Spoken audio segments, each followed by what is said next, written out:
Welcome to Sunflower Movement. I am your host, Ashley Buckner. Before we get started, here's a quick disclaimer.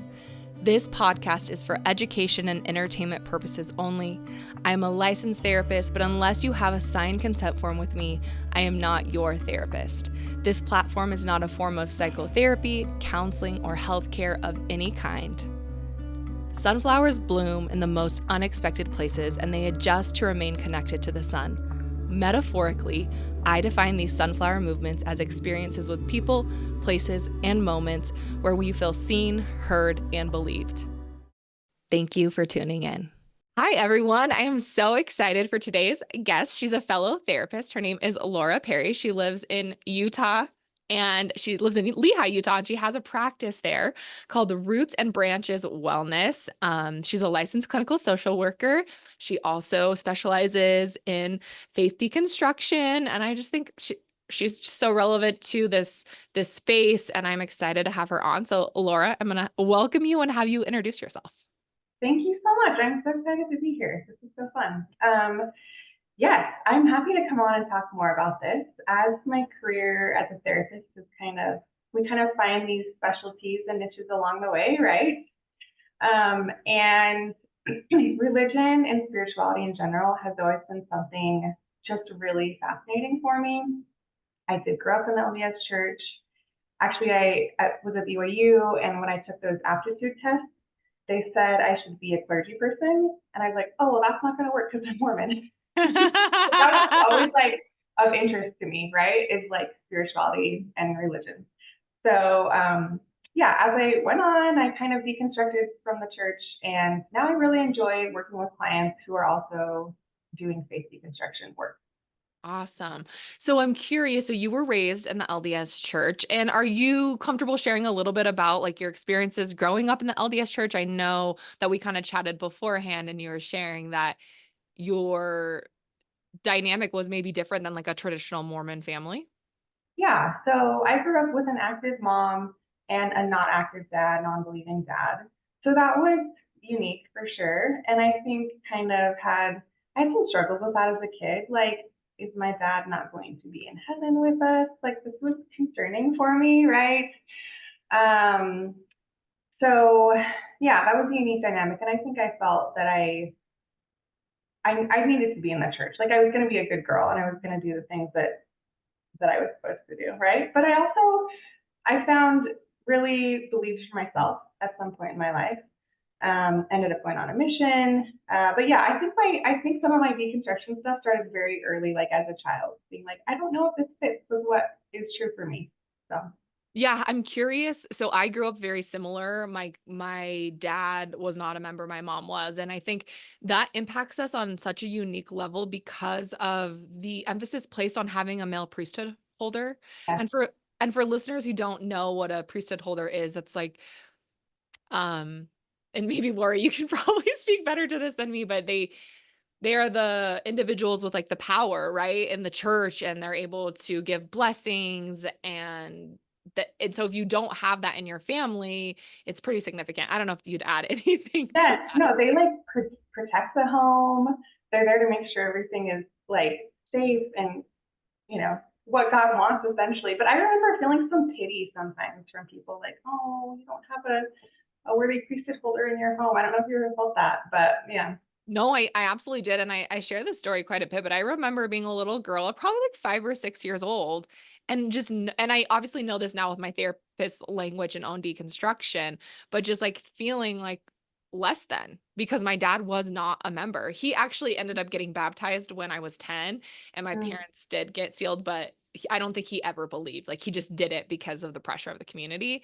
But I think it does impact differently when that and you I think the pity is so real. So it would make sense. So do you think that contributed to you kind of deconstructing as a kid? I think a little bit. I think I kind of held this space inside me that was like that bothers me, and I don't know if that's what it is. Like, here's the story I feel like I'm being told, but part of me is like, that just doesn't seem right to me. So I feel like wrestled with that for a long time. And eventually was like, I don't know, it doesn't matter. I continued being active for many years and believing, but yeah, kind of held this part of me that was like, I just don't know about that. It doesn't seem right. So Yeah. Where did you serve? And you also went on to serve a LDS mission, and maybe you can share for the listeners what that means. But where did you go to on your mission? I went to Uruguay on my mission. Okay. And yes, so women go for 18 months. And I went when I was 21 at the time. So I had a lot of, like, it's a mixed bag, right? I had a lot of good experiences on my mission, met a lot of wonderful people. It was also just a pressure cooker for my own personal anxiety and struggles, and and some trauma that occurred there too on my mission for sure. So Yeah, I hear that. I hear that quite a bit. I think one of the most common things I hear from people who have served missions is just like the increase of anxiety that they feel and just the pressure of needing to do missionary work. Um, okay, yeah. So you started deconstructing when you were a kid, and kind of like walk us through because you ended up going to BYU. yeah, yeah. So I mean, at the time, I believe like BYU seemed like a great fit for me. I was Yeah. excited to leave home, you know. Um, and overall, I had a great time at BYU. There were things, I mean, things along the way, like how women were treated at church, kind of just, you know, the old metaphor, we added to the shelf. So Yeah. a lot of these things along the way, I added to my shelf. My bishop at BYU was like, "Are you sure you want to go on a mission? It's going to be harder for you to get married when you get back." So just like these little sexist things here and there that I experience sometimes. But yeah, went to BYU. Went to BYU, and that's where you studied to become a therapist. Yeah, so I majored in social work in my undergrad, and then went to the U of U for my master's. And actually wasn't sure at the time if I wanted to be a therapist, but I really wanted to be a social worker. So I was really intrigued by hospital social work at the time. It was like, I want to work in the NICU or in the ER. So after I graduated, I did hospital social work for a while, and I also did therapy work, kind of both part-time, and then transitioned to doing just therapy. And I worked at a practice that specialized in perinatal mental health, actually, in pregnancy and postpartum. So I really fell in love with that specialty. I hadn't learned a lot about it in grad school, hadn't known about really how to treat it or how it's unique from other anxiety or depression you may experience. So really shifted my career to specialize in perinatal mental health and loved that. And then also, yeah, as my own deconstruction kind of ramped up, I also started specializing in that. And I actually did a little research project just for fun on my own of the comparison of experiencing a perinatal mental health disorder like postpartum anxiety, postpartum depression, along with faith deconstruction. Because I started noticing that a lot of my clients, they had similar things to say about these experiences. Like in faith deconstruction, along with postpartum, your relationship shift, your sense of identity shift, your like worldview shift sometimes, your expectations. So it was interesting for me. I just interviewed a handful of people. I think there were like 30 people or so, just about those experiences and how they were kind of similar and different. So Yeah, no, what's coming up for me, and I see this quite a bit in my practice, is almost like it comes to a head within like in the faith deconstruction, right? When you are a young mom, and you have a baby, and you mhm. got married young, right? And then your role shifts so drastically.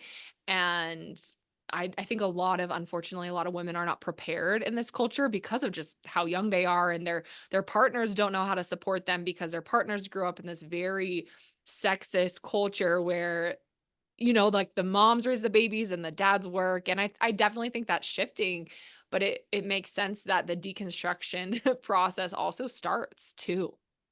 Yeah, it definitely can start there for a lot of women that I've talked to. Just this idea of like motherhood has been really built up for us. And you know, for some people that works. And I'm not here to like knock anyone Yeah. what works for them. But for a lot of people get to that marriage and motherhood and they're like, oh, this isn't what I thought it would be. I had this expectation that's not met. I'm actually feeling really poorly at this stage. And what other like beliefs or expectations do I have that actually aren't aren't true. So Yeah, no, and I think it's such a hard place to reconcile too, because when you're growing up in a culture that, praises motherhood to the extent that it does here in Utah, and then as a woman you have a baby and you kind of have this crisis, right, of identity. But and I just want to say this so much so for the listeners that I think we can feel a lot of guilt as moms for questioning, like, do I really wanna do this? Do I really wanna be a mom?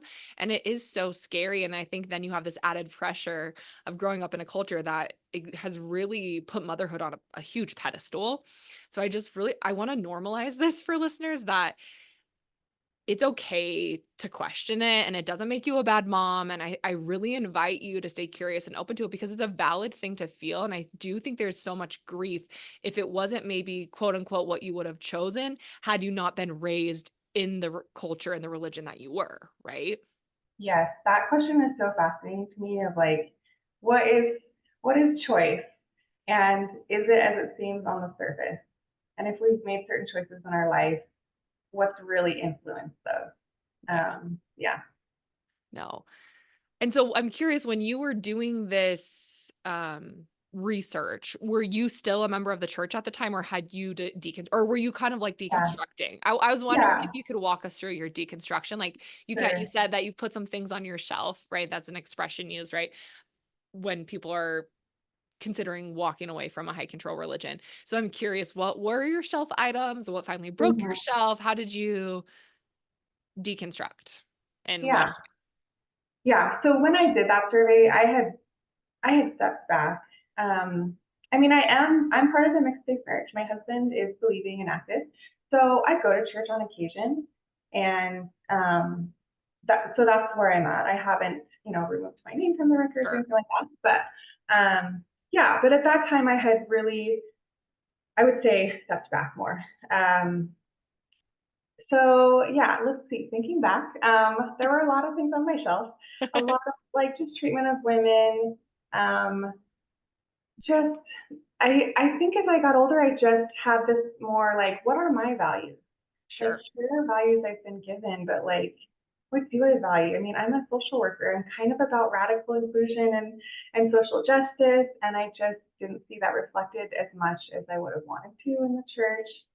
Um, I just didn't feel as supported as I wanted to, being a woman and mother in the church. Um, and it just, yeah, just also, I mean, the culture of having kind of this central authority just started to rub me the wrong way more. Like, I was just like, I don't know if I can and believe in that anymore. But there's such a hierarchical or like this top down structure. Yeah. No, thanks for sharing that, and I relate so much because that was for me too. I had stopped attending church when before I became a therapist in 2008, with the election, because I was living in California and the church really supported Prop 8, and so Prop Yes, 8 didn't pass, and the yes, ward that I was, like, in wanted to celebrate, and so that was really icky to me, and I stopped attending. There had been a lot of things on my on my shelf yes, prior to that, right?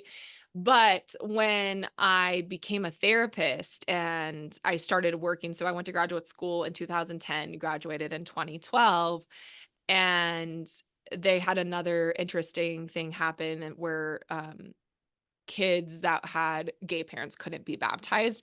And again, it was like exactly what you're talking about. Just kind of, I'm a big social justice person too. And it just felt, it didn't, wasn't in alignment with me as a therapist. And that's when I chose to have my records removed, because it just felt like I needed to cut ties. But I think I really appreciate what you're sharing too, though, because I don't think, and I often say this a lot, this doesn't mean you have to have your records removed to disengage from the organization or the belief system, right? And there's so many different ways to exist in this space and still choose to not believe in it.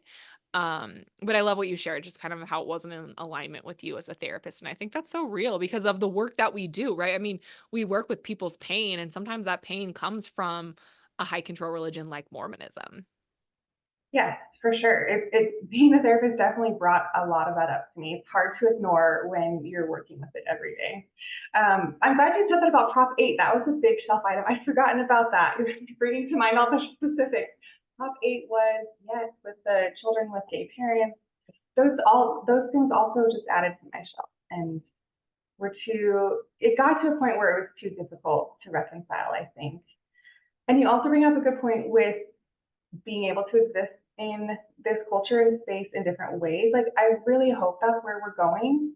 And I know that, like, some people disagree with that, but I see it as good for the clients I work with, good for myself, that there's just this, like, you can be in this space, you can attend church, even if you're like not believing, if you want to. Like, I hope we can open up as a culture a little bit more to some of that.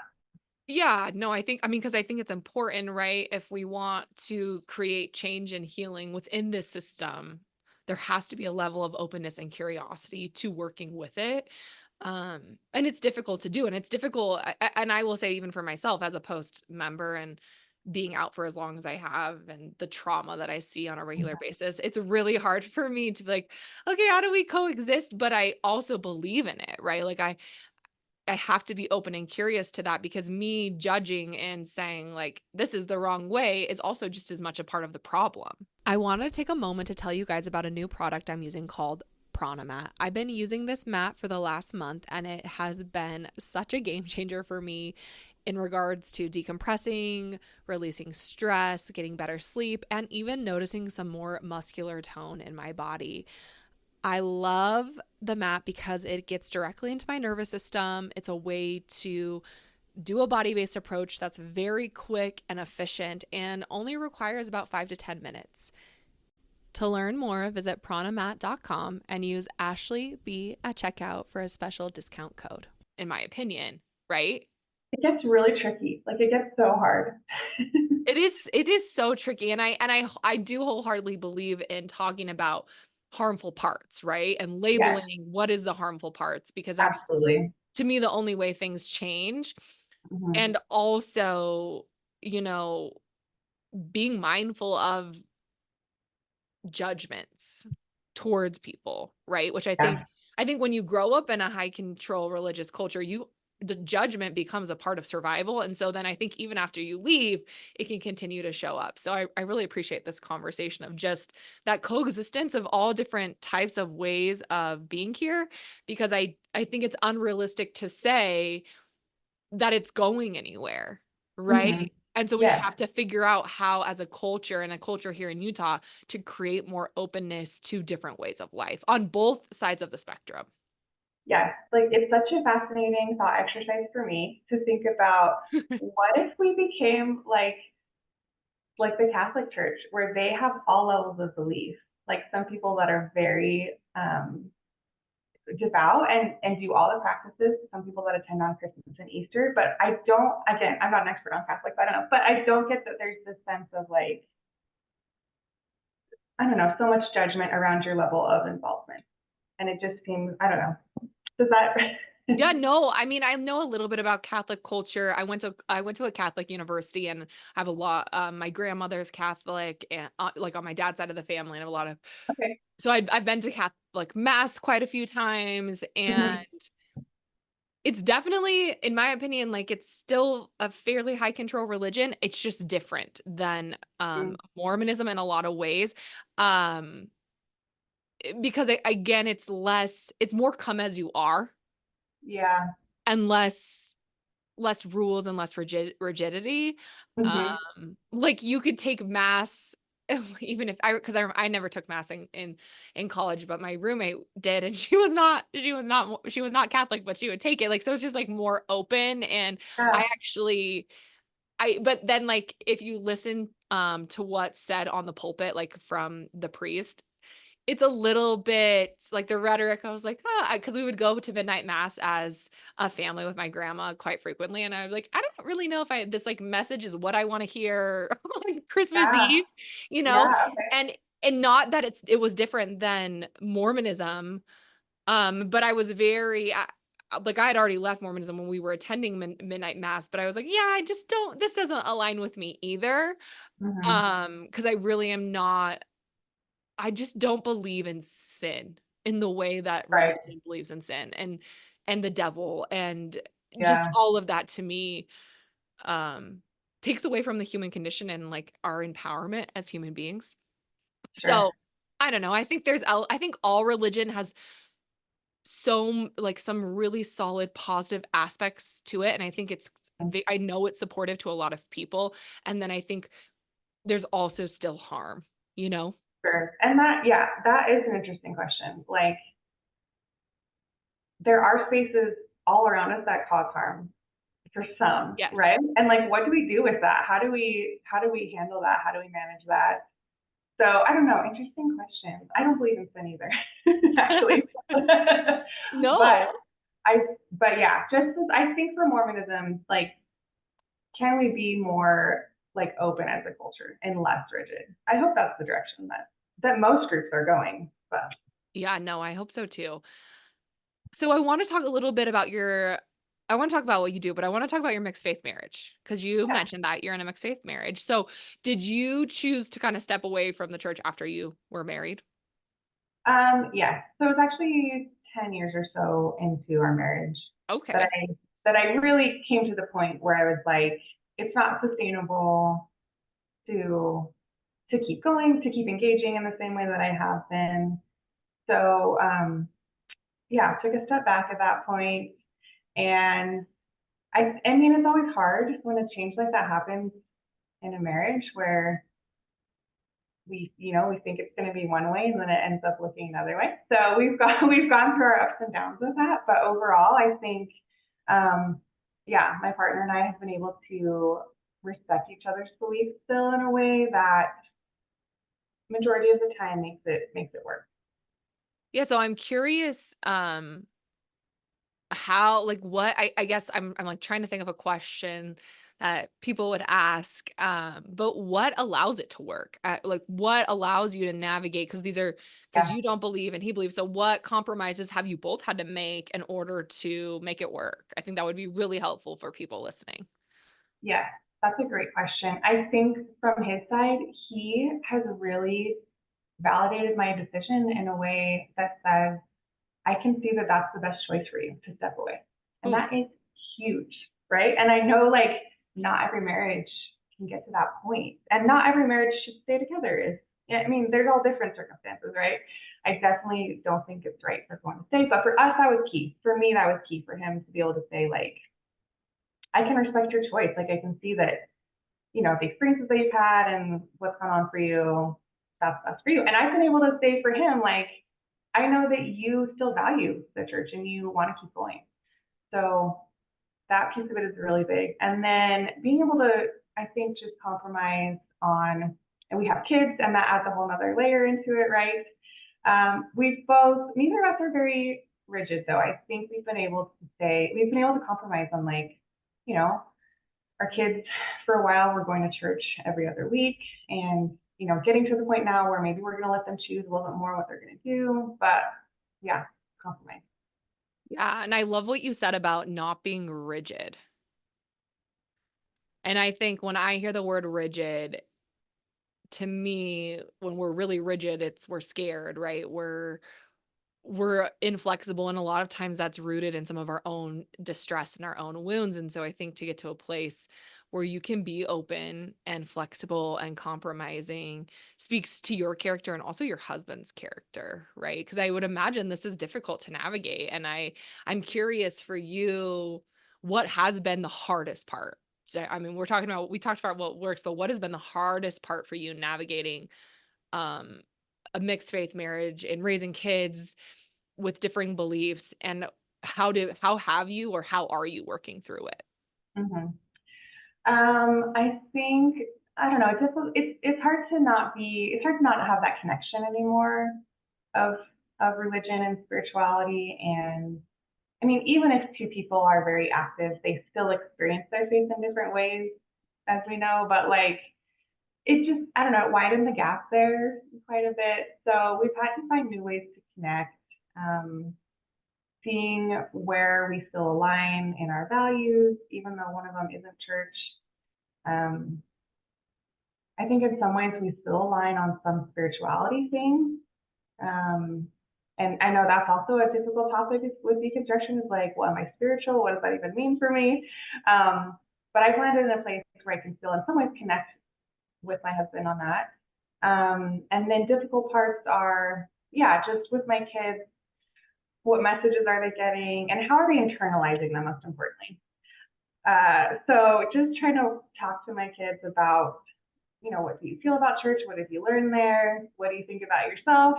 I just try and, help them process what they're learning and hopefully not come away with guilt or shame. So, Yeah, no, I mean, I think that's what always comes up for me is how are children internalizing messages at church? And right, because and you know this as a therapist, it's so hard to say how it's impacting I their know. brain, right? You know, and Yeah. even as a you're asking all the right questions, in my opinion, right? How do you feel at church? What do you Yeah. notice? What do you think? And still they might not have the language to be able to fully explain it. I'm also curious, and I'm going to put you on the spot, so no, you don't like if this is an uncomfy question, you don't have to answer it. But do you worry about because you grew up in a mixed faith, household, and that Mhm. kind of impacted you in a certain way. Do you have that same worry or concern for your children? At times I do. But also I feel like I've tried really hard to let that go, like to let my kids' journey be their journey through life in general, right? But especially through this religion and having parents that believe two different things. I know for me, I felt pulled to. I think I wanted to be a good girl, right? I felt that pull to do it. And so if my kids feel that, I'm like I can't control that in some ways. I'm just gonna be like in my spot, telling them like, hey, I love you no matter what you choose. Even if they do choose to, get married in the temple or whatever it is, I hope that I can just still like they still have the message for me that I Mhm. love them no matter what they choose to do with their lives. And Yeah. it is tricky for kids. Like the people in my ward are wonderful, and I know they love my kids, and I know at activities they love them and they take care of them, right?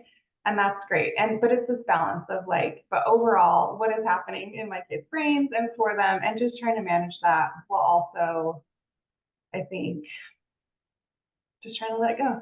So Yeah, I mean, I really appreciate you being so open and sharing this because I think for me, what's coming up is it highlights how difficult this is to navigate and how many layers there are, and it's not as simple as just like, "Okay, I'm gonna stop going to church, and my kids are gonna stop going to church, and I'm gonna get divorce my husband," right? Like, because that doesn't work for every family, and that doesn't make the most sense, and so how do we find more of a middle ground? And I appreciate just your perspective and what you're sharing, and I think one thing that came up for me is you love them no matter what. And I think that's one of the greatest messages we can communicate to our children, like that unconditional love, especially where, and you can share your opinion on this. I kind of see a lot of elements of high control religion as conditional love, right? yeah. There's a lot of conditional love elements to that. And so, you know, counteracting that within your own home and your own environment and telling your kids how much you love them every single day, to me, outweighs so much of the other messages. Mm-hmm. Hopefully. Hard to know for sure, but I mean that's my goal is to just yeah. When I went to BYU, I actually had a couple people be like, "Oh, like your dad's not in the church and your parents are still married." Just like this shock that like they hadn't gotten divorced because there was this religious difference, which I think we're getting better at in general. But Uh-huh. also, yeah, it wouldn't even then it wouldn't be as simple as that. So yeah. Yeah, I mean, I guess also one more question on this and then we can move on. But how do you navigate the doctrine around eternal families and being with your family forever? Because you aren't not a believer, and that means you by LDS doctrine will not be with your children in heaven forever. So how do Mhm. you navigate that with your kids? Um, that's one I haven't specifically like talked with my kids about that one yet. I'm sure at some point I will. It'll come out, but like I personally am not worried about it. So I hope that I can convey that to them also. That like this is what the church says. I don't believe that, and I'm not worried about that. I'm not worried about being with you in heaven or anything like that. So I didn't have that explicit message as a child. So I'm hoping that I'll be able to more explicitly like tell my kids, Mm-hmm. I don't believe this. You can believe whatever you want, but here's where I am, type thing. Yeah. No, thanks for sharing. I mean, I think about that actually quite a bit because as like missionaries could come to my house or whatever, right? And my husband is not a member, never was a member, really not affiliated with the church in any way, and now we live in Utah. And that's my biggest like I just don't know if I can come and have lessons taught to my kids about a belief system that says they won't be with me, Mm-hmm. right? It's really tricky. And I mean, when I went on my mission, I was like, well, everyone believes they're going to be with their family in heaven. Like that's not a unique belief necessarily, but it is tricky when you add in all these steps that must be accomplished in order to get there. So yeah, it's a hard thing I think for kids to grasp. Yeah, yeah. No, thanks for having that conversation about it. So I want to talk a little bit more about your approach in therapy. And I noticed that you work from an internal family systems lens. And I've talked quite a bit about, not quite a bit, but I've talked and alluded to IFS on this podcast a few times. I specialize in brain spotting, and a lot of times I will incorporate IFS into brain spotting just based on the neurophysiology and parts coming up. But I would love to have you offer more insight into what IFS is and how you incorporate that into faith deconstruction and just sharing a little bit of more about your approach in therapy. Yes. So I love IFS so much. It's one of those modalities that I found and I was like, oh my gosh, this is awesome because it can be incorporated into so many other things. You can use it, yeah, with brain spreading or EMDR or whatever it is. So IFS tells us that it's kind of like the movie Inside Out almost, where we have different parts of us. And we have a capital S self, as they call it in IFS. And this is kind of our most grounded place, a non-anxious, you know, there's all these C words that describe self. It's like calm, compassionate, curious. And, but then we have different parts that form. All of us have parts. They might be strengthened through like difficult or traumatic experiences that we have. We have manager parts that try to protect us from feeling pain. These parts that say like, if you just do it perfect, no one will be disappointed with you or make us feel anxious. But then we also have firefighter parts that come up when we have felt pain that overwhelms our system. The firefighter comes up and says, you should scroll your phone for 6 hours to avoid this pain that you felt, like binge drinking, self-harm, things like that. And then we have exile parts that are kind of our younger little selves that were wounded, that had these traumatic experiences. Yeah, that you captured that perfectly. And I think the only thing I would add to for listeners is I recommend this book quite a bit. It's called No Bad Parts, and it's written by the founder of IFS. And I actually recommend it as an audiobook because there's exercises in the book and he does them, which is so cool. It's kind of like a mini therapy type of thing. But it's been my favorite book to read about internal family systems. And Laura is shaking her head, so that means I'm Absolutely. okay, so tell me how that then works into this you've created this curriculum using IFS for faith deconstruction, and you don't have to expand on all of that, right? I'm going to link everything in the show notes to your practice specifically, but talk a little bit about how that works. Yeah. So actually, before I found IFS, I found Kristen Neff's self-compassion work and loved it. And it was really an antidote for some of the messages that I got growing up, I feel like, that I can actually validate myself and provide myself the compassion that I need. I don't need to look to another source, even to be forgiven or to be like deemed as worthy or anything. So love self-compassion work, used it a lot for myself and my clients. And then when I found IFS, I was like, oh, this capital S self is the self-compassionate place that I've already been cultivating in me.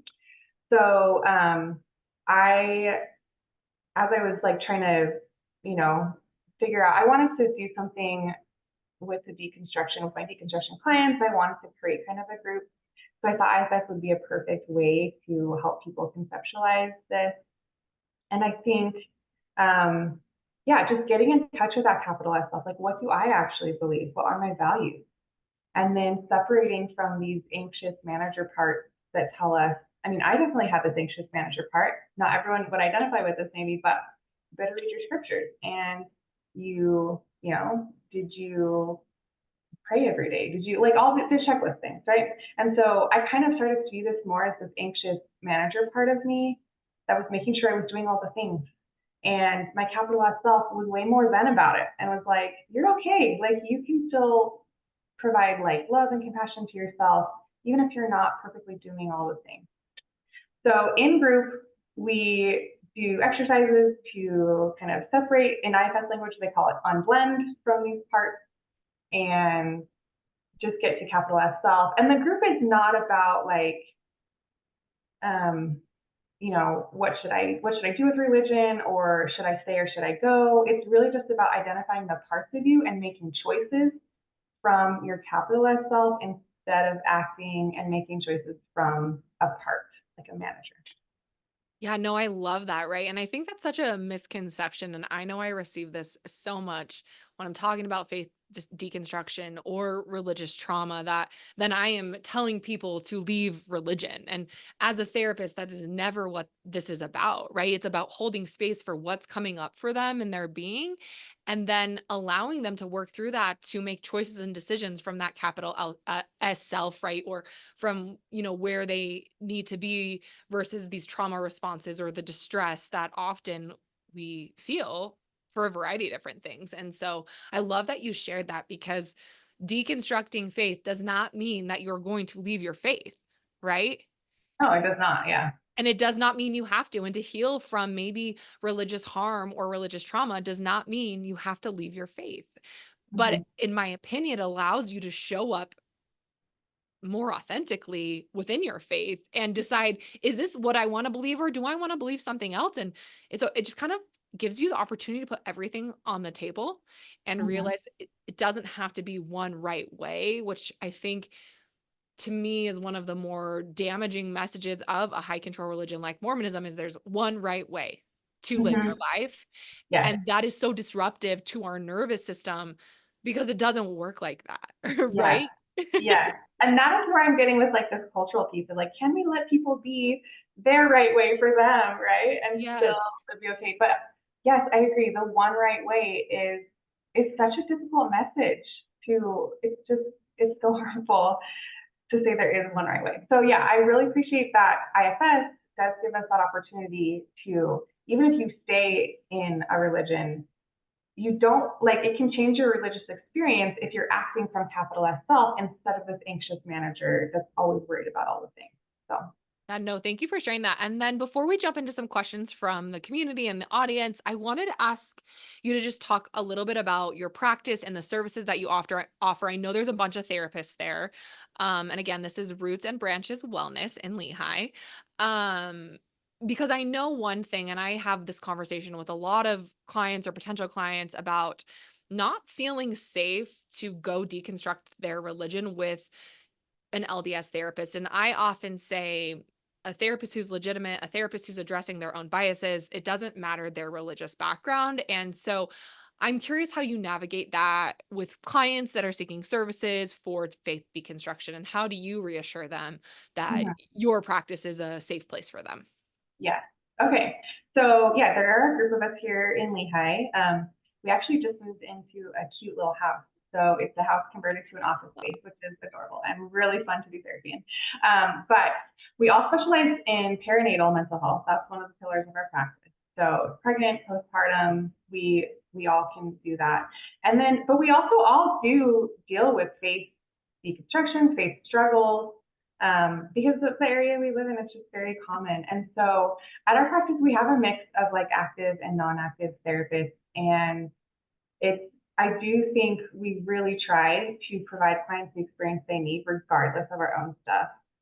And I know I have a wonderful like active therapist that can work with people that are deconstructing and is able to hold that space, right?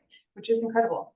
So, but I think, yeah, regardless of the experience, we also do try to protect clients' self-determination. Obviously, some clients say, I want an active therapist, I want a former LDS therapist, and we Sure. also respect that. But yeah.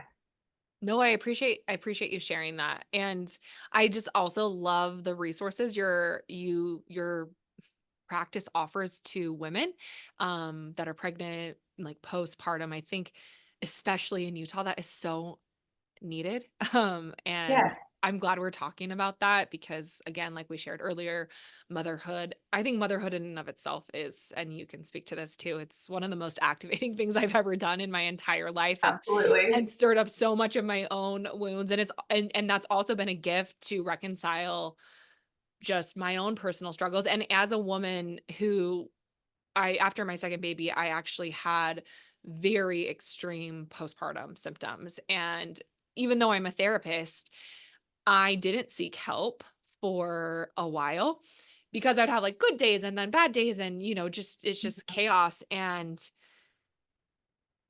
if you're feeling that at all, like you're not alone and find someone to talk to about it because that when I finally did go to my doctor and said I'm having postpartum, and I was able to get on medication to help me get through the really extreme waves of it. Then once I stabilized, I could do some deep inner work to work through it. And it was a really powerful experience for me, both as a therapist and a client, because it made me realize how stigmatized it is. It's so stigmatized. I'm so glad you shared that. I had a similar experience where after my third, I was struggling and having intrusive thoughts. We could do a whole other podcast on postpartum. We won't today, but like No, we need to though, for real. but anyway, I have the same experience. I said, well, I know exactly what's going on for me, but I also felt the shame of like I don't want to have to go get help. But I'm a therapist and I tell people all day long, yeah, get help. You need support. So get the help if you're listening. Go Yeah, do it. no, and I love that we're kind of like normalizing it too, right? We're mental health professionals. This is what we do for a living, and we still feel the stigma. Yeah, And absolutely. it's sad, and I think it's changing, Yeah. right? But this having babies, if you have any pre-existing trauma too, it adds to all of it, and you don't need to walk through it alone. So I'm glad Mhm. we gotta talk about that today because it is incredibly important. And I know there are so many women here in Utah, but also just everywhere that struggle with Yeah. postpartum. Yeah. And there are resources. No matter where you live, you can get connected with a perinatal therapist. So Yeah.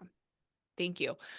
Okay, so one thing I always do on this podcast is I answer some submissions from the audience and just an opportunity, right? And I love today that it's two therapists answering these questions. So we're just gonna kind of dive into them and we'll see where it takes us. So I'm gonna read the first one. Currently navigating separating away from the Mormon religion, and my parents are very deep in it, as well as my mom's extended family. We have not told my parents that we are not going anymore and don't align with those teachings. I am married with two kids. We actually were sealed in the temple 2 years ago, and it was mainly due to the pressure to want to feel loved by my parents. I feel like a liar by not telling them we don't go, but I'm also not ready for that conversation as I know it will be really hard and may result in cut off relationships. I just feel in my heart it's not for me, but I don't know how to defend that yet. mm, that's a great question and such a hard situation. Like the pressure to not. Yeah, are my parents gonna love me more if I get sealed? Are they gonna love me less if I don't get sealed? I think that's so difficult. But I think starting with self-compassion, telling yourself like, of course this feels hard right now. Not having the expectation of why isn't this easy for me, or why can't I figure it out? Just to kind of sit in that and offer yourself some grace and say, like, this is a very difficult situation to navigate. Of course, I'm feeling this way. No, I love that so much. And I love how much you have talked today, Laura, about self compassion. And I will be sure to link Kristen Neff's work in the show notes because it sounds like that has been super supportive for you on your journey and then the work you do with clients. Hmm. I also want to thank this person for this share. And it is, gosh, there's so many layers to this. And there's a lot to navigate, right? And you're navigating your love for your parents, but then and then you have your own family unit.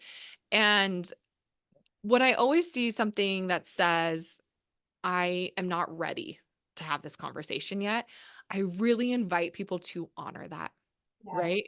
There Hmm. is no, and I talk about this all the time, but there's no right or wrong way to one, deconstruct your faith or tell people about how you're deconstructing your faith. And it sounds like you have some activation about maybe keeping the truth from your parents. And I would just invite you to be curious and open to exploring that because this is about you and you could tell your parents in the most like well thought out, well-rounded way and they still might not be able to receive it just based on where they're at as human beings. So I think before you ever have that conversation, doing that work within your own being to feel safe with where you're at, right? Because it's not going to ever be an easy conversation, but I think forcing yourself to have a conversation you're not ready to have makes it more likely to go poorly and be distressing for you.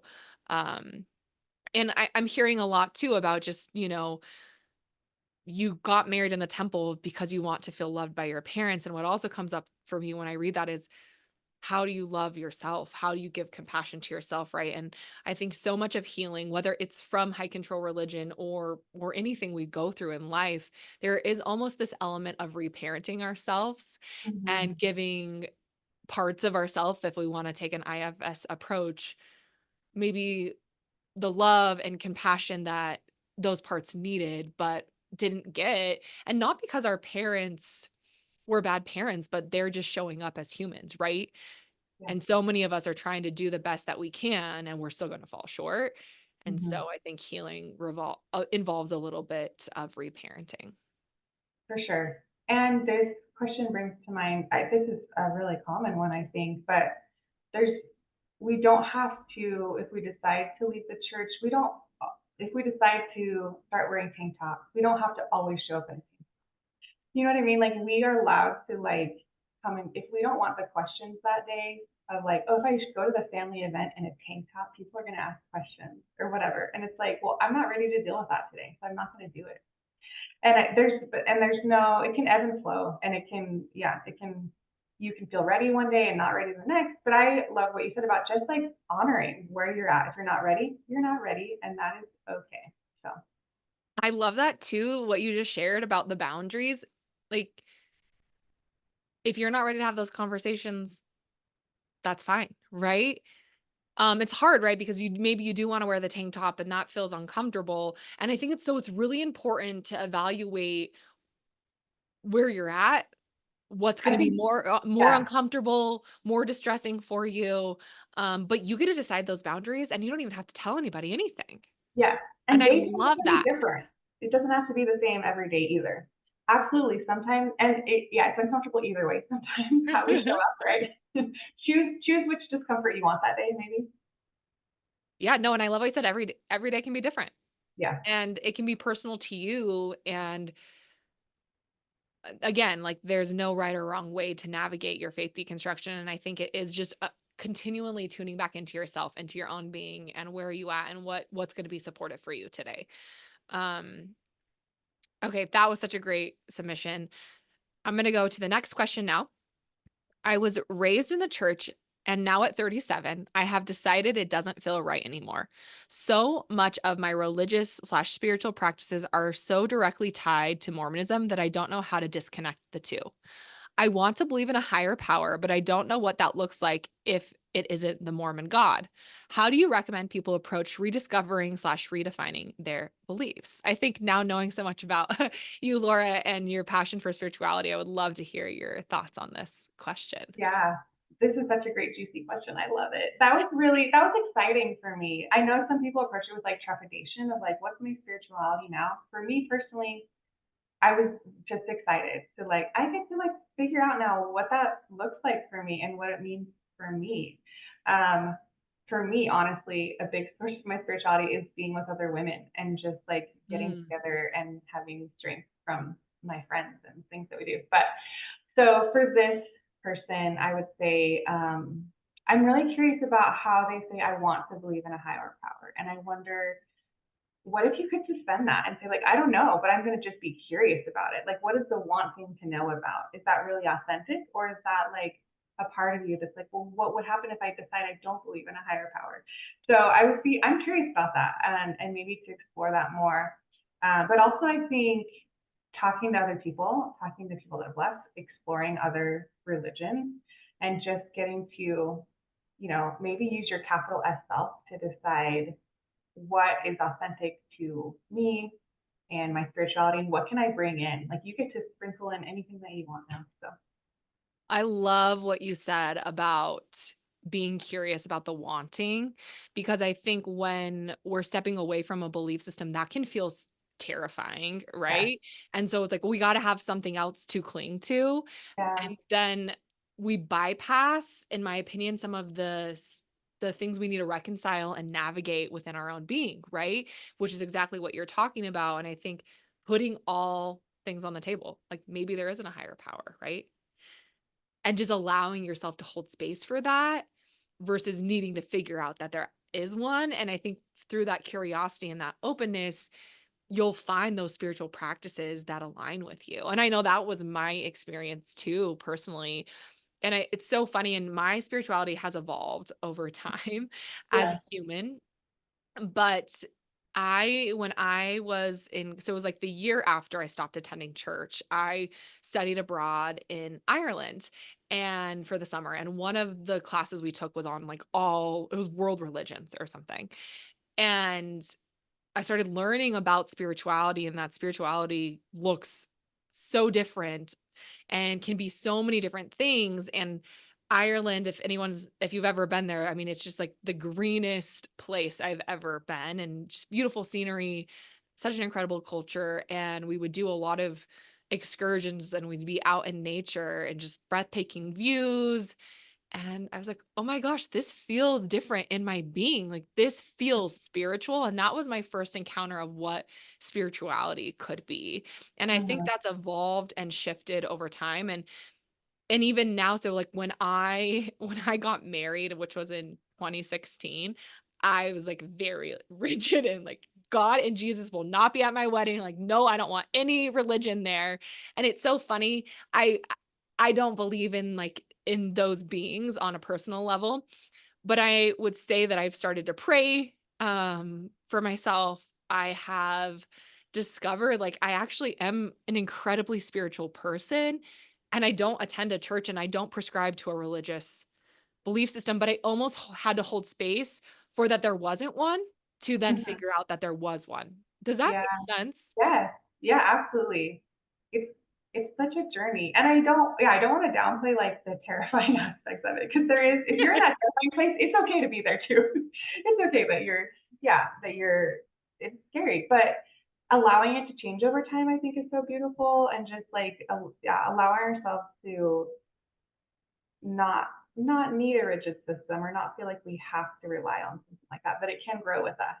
So. Yeah, no, yeah, it totally can grow with us. And I'd say my last point on this is, so doing my own personal inner work, which is I do a lot of brain spotting sessions with my own therapist, and you kind of just dive into your nervous system to some really dark parts, right?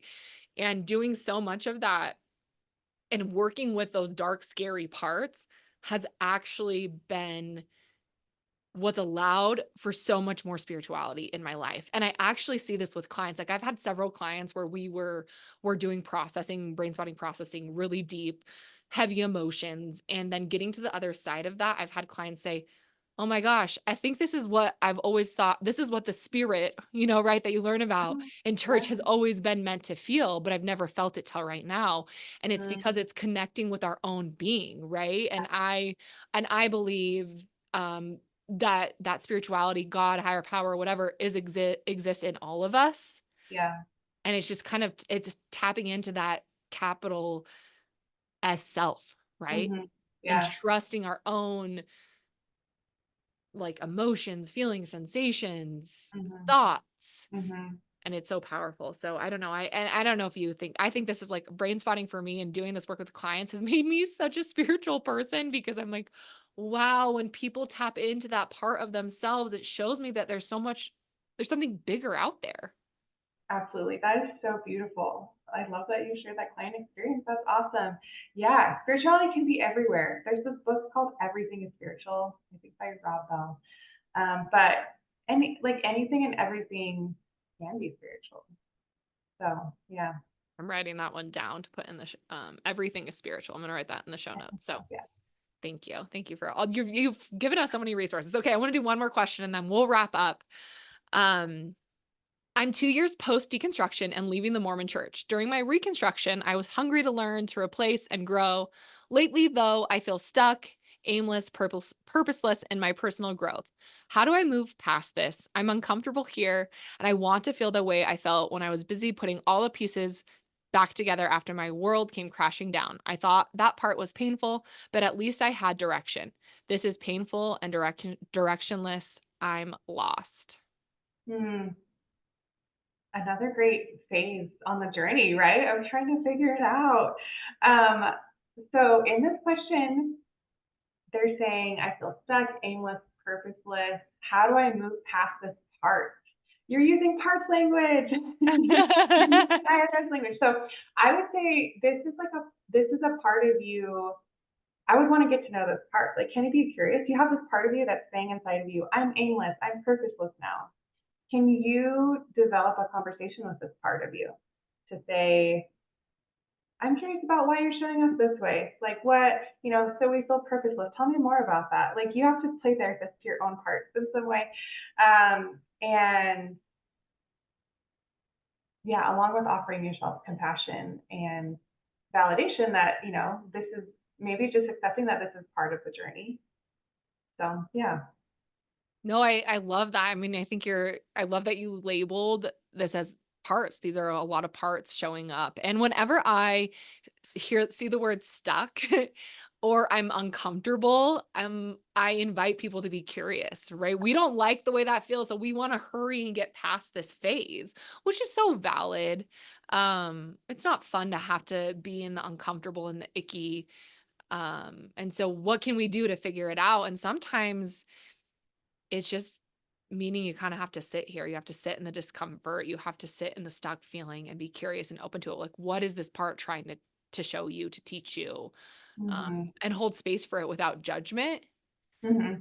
because it is a part of you and we wanna judge it away and Hmm. make it go away, and to me, that makes it stronger. Yes, absolutely. That happens with our parts. This also gives me echoes of a manager part we might have being active in the church. That's like, did you do your visits and did you do like has this checklist? And then this part of you transferred that checklist, deconstruction work, and you were busy with that. And now this part's like, well, what's my job now? Like, what am I supposed to do? So I would say don't rush to fill it with something. Kind of sit, yeah, exactly what you're saying. Sit with it and see what comes. No, I love that. Oh, that was so great, and now this person, please go look at the manager parts because that Read know might that be part. that will be really helpful for you. Oh my goodness, Laura, thank you so much for this conversation and just everything you shared. I always end with this. Is there like anything else you want to say to end with? Any last words for listeners? It can be based on our conversation or based on anything.